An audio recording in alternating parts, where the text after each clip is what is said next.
اعوذ باللہ من الشیطان الرجیم، بسم اللہ الرحمن الرحیم۔ میں آپ سب بھائیوں کی توجہ 1 فروری کو جو کشمیر ہائی وے اسلام آباد پہ ایک ایکسیڈنٹ ہوا تھا، جس میں مانسہرہ سے تعلق رکھنے والے 4 بچے شہید ہوئے تھے جبکہ 2 زخمی تھے۔ زخمیوں میں سے ایک کا تعلق اسلام آباد سے ہی تھا۔ اس کیس میں کل کی تازہ ترین صورتحال آپ کے ساتھ شیئر کرنا چاہتا تھا۔ کل مورخہ 16 فروری 2021 کو ایڈیشنل سیشن جج 10 ایسٹ کی عدالت میں ملزم اذلان کی ضمانت قبل از گرفتاری کی تاریخ پیشی مقرر تھی۔ جب میں صبح 9 بجے عدالت میں پہنچا تو جج صاحب نے مجھے یہ بتایا کہ محکمہ پولیس کی طرف سے 1 ہفتے کا ٹائم مانگا گیا ہے کیونکہ ان کی تفتیش مکمل نہیں ہے، اور اذلان کے وکیل کی طرف سے عدالت میں یہ کہا گیا ہے کہ اس کیس میں جو 3 بچے شہید ہوئے ہیں، جن میں فاروق، عادل اور انیس کے وارثان کے ساتھ ہمارا راضی نامہ ہو چکا ہے۔ ہمیں ٹائم دیا جائے، ہم عدالت میں راضی نامہ پیش کریں گے۔ تو جج صاحب نے عدالت کی کارروائی کو 2 بجے تک مؤخر کرتے ہوئے 2 بجے دوبارہ ہم لوگوں کو آنے کا کہا۔ جب میں عدالت سے باہر نکلا تو میں نے ان تینوں بچوں کے وارثان کے ساتھ رابطہ کرنے کی کوشش کی، جن میں سے فاروق اور عادل، ان کے وارثان نے میری کال ریسیو نہیں کی، جبکہ جو دوسرا بچہ ہے انیس، اس کا قریبی رشتہ دار ہے رفاقت، اس سے میرا رابطہ ہوا تو وہ آیا اور میرے ساتھ اس نے جا کے کورٹ میں یہ کہا کہ ہمارا راضی نامہ نہیں ہوا جی۔ اس کے بعد میں 2 بجے تک کا انتظار کرتا رہا۔ جب میں 2 بجے دوبارہ عدالت میں پہنچا تو وہاں پہ عادل اور فاروق کے والدین پہلے سے اذلان کے وکیل کے ساتھ موجود تھے، اور انہوں نے بغیرتی کا ثبوت دیتے ہوئے عدالت میں راضی نامہ جمع کروا دیا اور بیان بھی دے دیے، جبکہ تیسرے فریق انیس کی طرف سے راضی نامہ تحریر ہو چکا تھا۔ چونکہ عدالت کا ٹائم ختم ہو گیا تھا، عدالت نے انیس کے وارثان کو دوبارہ 24 فروری کو راضی نامہ عدالت میں جمع کروانے کا حکم دیا۔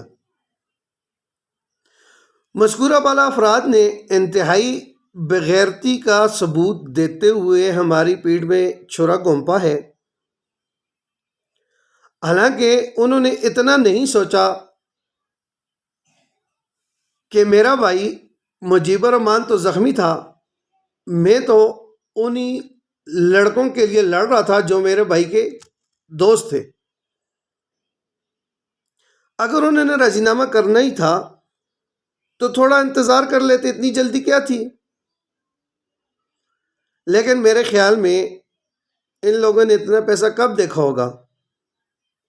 اور انہوں نے یہ پیسہ حاصل کرنے کے لیے اللہ تعالیٰ کا بہت بہت شکر ادا کیا ہوگا۔ کل کی کارروائی میں نے اپنے بھائی مجیب الرحمان کی طرف سے عدالت میں وکالت نامہ لگا دیا ہے،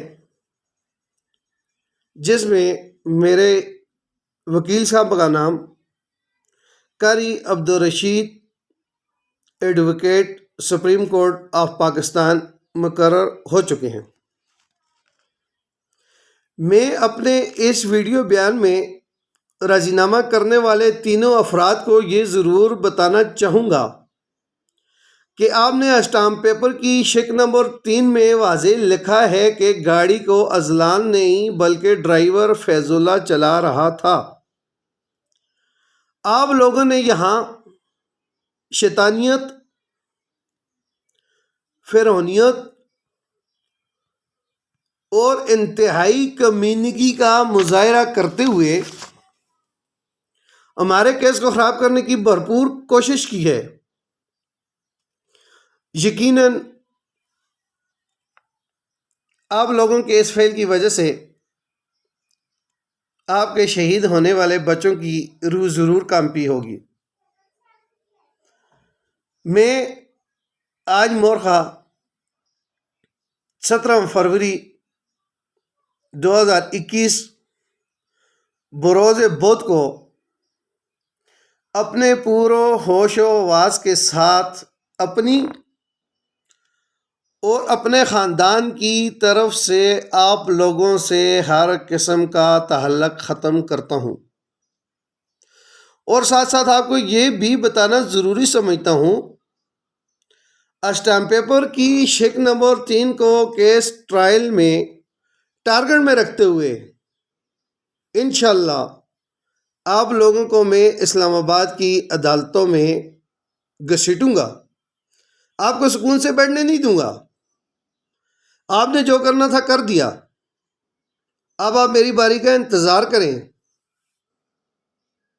اور آپ لوگوں کو یہ وہاں پہ ثابت کرنا ہوگا کہ کیا گاڑی اذلان چلا رہا تھا یا ڈرائیور فیض اللہ چلا رہا تھا۔ آپ نے جو بیان اسٹامپ پیپر میں لکھا ہے انشاءاللہ آپ اس کو وہاں پہ ثابت کریں گے، آپ سکون سے بیٹھیں گے نہیں انشاءاللہ۔ اس کے علاوہ میں یہ بات بھی ضروری سمجھتا ہوں کہ اگر دوران کیس میرے ساتھ یا میرے خاندان کے کسی بھی فرد کے ساتھ کسی بھی قسم کا کوئی ناخوشگوار واقعہ پیش آیا تو اس کی تمام تر ذمہ داری اذلان، اس کے اہل خانہ اور ان تینوں ورثان جنہوں نے رضی نامہ لکھا ہے ان پر عائد ہوگی، اور وہ اس کے ذمہ دار ہوں گے۔ میں اپنے MNA صاحب سالم مومن خان صاحب، سراج ارون خان سواتھی اور ان کی پوری ٹیم، مانسیرا کنگ عبداللہ اسپتال کے ڈاکٹرز صاحبان، ہزارہ برادری کراچی جناب رستم ایوان صاحب، آپ کا اور آپ کی پوری ٹیم کا، اور تمام سوشل، پرنٹ و الیکٹرانک میڈیا اور ہر اس فرد کا انتہائی مشکور ہوں جو مشکل وقت میں میرے شانہ بشانہ رہے اور مجھے ہر قسم کے تعاون کا یقین دلایا، اور آپ سب سے اسی تعاون کی آئندہ بھی امید رکھتا ہوں، اور ساتھ ساتھ آپ بھائیوں سے انتہائی شرمندہ بھی ہوں کہ آپ لوگوں کی لاج نہ رکھتے ہوئے 3 وارثان نے رضی نامہ کیا۔ میں اس سے انتہائی شرمندہ ہوں آپ لوگوں سے جی۔ میں آخر میں ان حکومتی نمائندوں کا بھی اور دیگر اعلیٰ عہدیداران کا بھی انتہائی مشکور ہوں جنہوں نے اس مشکل وقت میں بڑے بڑے گولے مار کے اپنی سیاست چمکانے کی کوشش کی اور کسی بھی بات پر عمل درآمد نہیں کیا گیا۔ اگر کسی بھی بھائی کو مزید کوئی بھی بات پوچھنی ہو تو وہ میرے ذاتی نمبر 0315505367 پر رابطہ کر کے معلومات لے سکتا ہے۔ بہت شکریہ۔ اللہ تعالی ہم سب کا حامی و ناصر ہو۔